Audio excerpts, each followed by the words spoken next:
এখন কোনো দল নেই, সকল দল এখন নিষিদ্ধ। কাগজে কলমে নিষিদ্ধ না, বাস্তবতায় নিষিদ্ধ থাকবে। দলের কথা কেউ মুখে আনবেন না, কারণ কোন দল এই কাজ করতে পারেনি। এ কাজ আমাদের সন্তানরা করেছে, আমাদের ইউসুফরা করেছে। ইউসুফদের সুবাস আমরা পেয়েছি আগেও, এখন বাস্তবে পেয়ে গেছি। আলহামদুলিল্লাহ, রাব্বুল আলামিন দিয়েছে। ছাত্ররা তারা রূপরেখা দেবে, আমরা নবীনরা রূপরেখা দেবে, প্রবীণরা আমরা যাচাই বাছাই করব, তাদেরকে পরামর্শ দেব।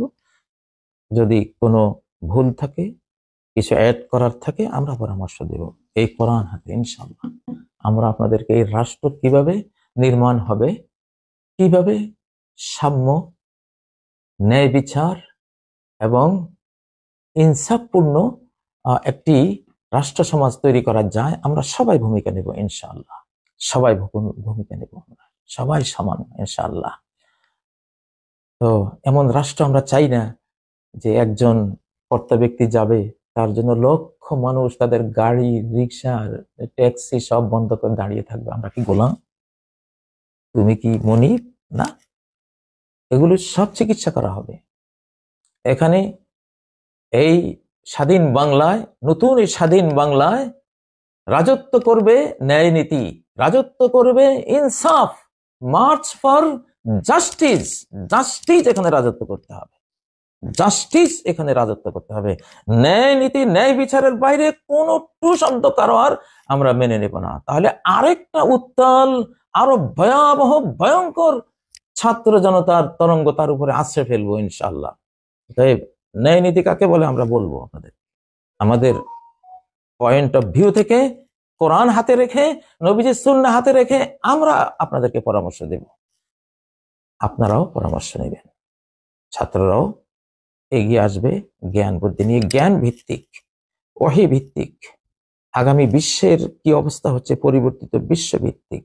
আধুনিক টেকনোলজি, আধুনিক পৃথিবীর চ্যালেঞ্জগুলো কি, বৈশ্বিক জিওপলিটিক্স কোন দিকে যাচ্ছে, ভূ রাজনৈতিক, আর্থসামাজিক সবকিছুকে সামনে রেখে এক চোখ কোরআন ও সুন্নাহর নির্ভুল জ্ঞান ভান্ডারের দিকে রাখবো, আরেক চোখ এই আধুনিক বিশ্বের দিকে রাখবো, ছাত্র সমাজের দিকে রাখবো, আমাদের জনতার দিকে রাখবো। সব মিলিয়ে আমরা নতুন সংবিধান রচনা করব ইনশাআল্লাহ, নতুন বাংলাদেশ উপহার দেব। মনে রাখবেন, অন্যায় এমন একটি জিনিস, এটা বাপকেও ছাড়ে না। আজকে পরম ক্ষমতাধর ব্যক্তিও আজকে আস্থা করে তিনি চলে গেছেন। কিসের কারণে? বাস,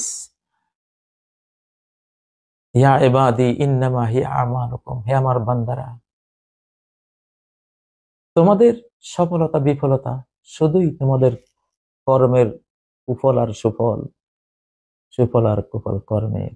ফামান ওয়াজাদা খায়রান ফালিয়াহমাদিল্লাহ।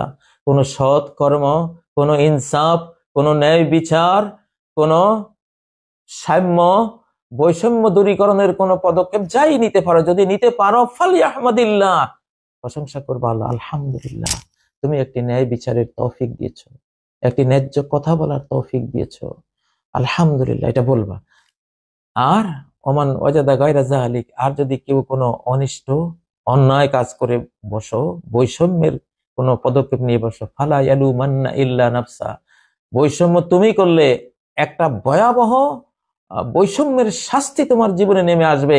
তখন ভৎসনা করবা, নিন্দা করবা, তিরস্কার করবা কাকে?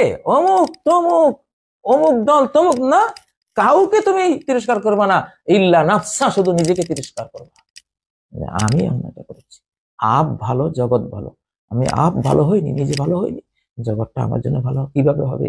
আদম এই সমাজ বিজ্ঞানটা বুঝেছিলেন, এই ইউনিভার্সাল ট্রু কথাটি বুঝেছিলেন। এজন্য বলেছিলেন রব্বানা যালামনা আনফুসানা ওয়া ইল্লাম তাগফির লানা ওয়া তারহামনা লানাকুনান্না মিনাল খাসিরিন। হে রব, শয়তানের কোনো দোষ দেননি, শয়তানের বিরুদ্ধে অ্যালিগেশন আনেননি।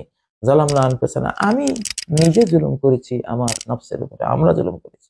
শয়তান তো তার কাজ করবে, সে আমার শত্রু, শত্রু কাজ করবেই, শত্রু কথা বলবে, সে তার ষড়যন্ত্র আমাকে এসে জানাবেই। আমি কেন তার ষড়যন্ত্রে পা দিলাম? ভুলটা আমি করেছি। এই পৃথিবীতে শত্রু আছে, মিত্র আছে, আমি কেন শত্রুকে চিনলাম না? রব্বানা জালামনা আনফুসানা, আমরা নিজেদের উপর অবিচার করেছি। ওয়াইল্লাম তাগফির লানা, যদি আপনি এখন মার্জনা দিয়ে এই ভগ্ন জীবনকে রিপু করে না দেন, ওয়াইল্লাম তাগফির লানা, যদি মার্জনা না দেন এবং মার্জনা দিয়ে যদি ছেড়ে দেন তাও তো মারা যাব। মার্জনার পরে যদি রহমতের কোলে টেনে না নেন, অতারহামনা, দয়া যদি না করেন, লানাকুনান্না মিনাল খাসিরিন, সম্পূর্ণ ধ্বংস হয়ে যাব। প্রিয় বন্ধুরা, যাই হোক, আল্লাহ শুক্রিয়া জানাবার জন্য লাইভে এসেছি। এখন ইবতদায়ে ইশক है रोता है क्या, আগে আগে দেখিয়ে होता है क्या। মাত্র তো ভালোবাসার সূচনা হলো, ভাই নুরু কেবল মাত্র শুরু। আগে আগে কি হয় দেখুন, আগে আগে দেখিয়ে होता है क्या।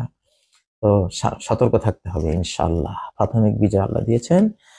এটাকে এটাকে সাফল্যের একেবারে সোনালী উপত্যকায় আমাদের উপনীত করে নিতে হবে, আমাদের দায়িত্ব। হাফেজ হওয়ার চেয়ে হাফেজি রক্ষা করা বেশি দায়িত্ব। আমি আমি নিজে একজন হাফেজ, প্রতি 7 দিনে কোরআন রিভাইজ করি, নাহলে হাফেজি রক্ষা হয় না। স্বাধীনতা অর্জিত হয়েছে, স্বাধীনতাকে সুরক্ষিত করতে হলে সব সময় এর পিছনে লেগে থাকতে হবে, সব সময় মুক্তিযোদ্ধা। এখন থেকে কিয়ামত পর্যন্ত এই প্রজন্ম, তোমরা যারা আছো চিরমুক্তি যোদ্ধা, তোমরা চিরমুক্তি যোদ্ধা হিসাবে থাকো ইনশাআল্লাহ। এখান থেকে আর পিছপা হওয়া যাবে না। আল্লাহ তৌফিক দেন। সুবহানাকাল্লাহুম্মা বিহামদিক, আশহাদু আল্লা ইলাহা ইল্লা আনতা আস্তাগফিরুকা ওয়া আতুবু ইলাইক। আসসালামু আলাইকুম ওয়া রাহমাতুল্লাহি ওয়া বারাকাতুহু।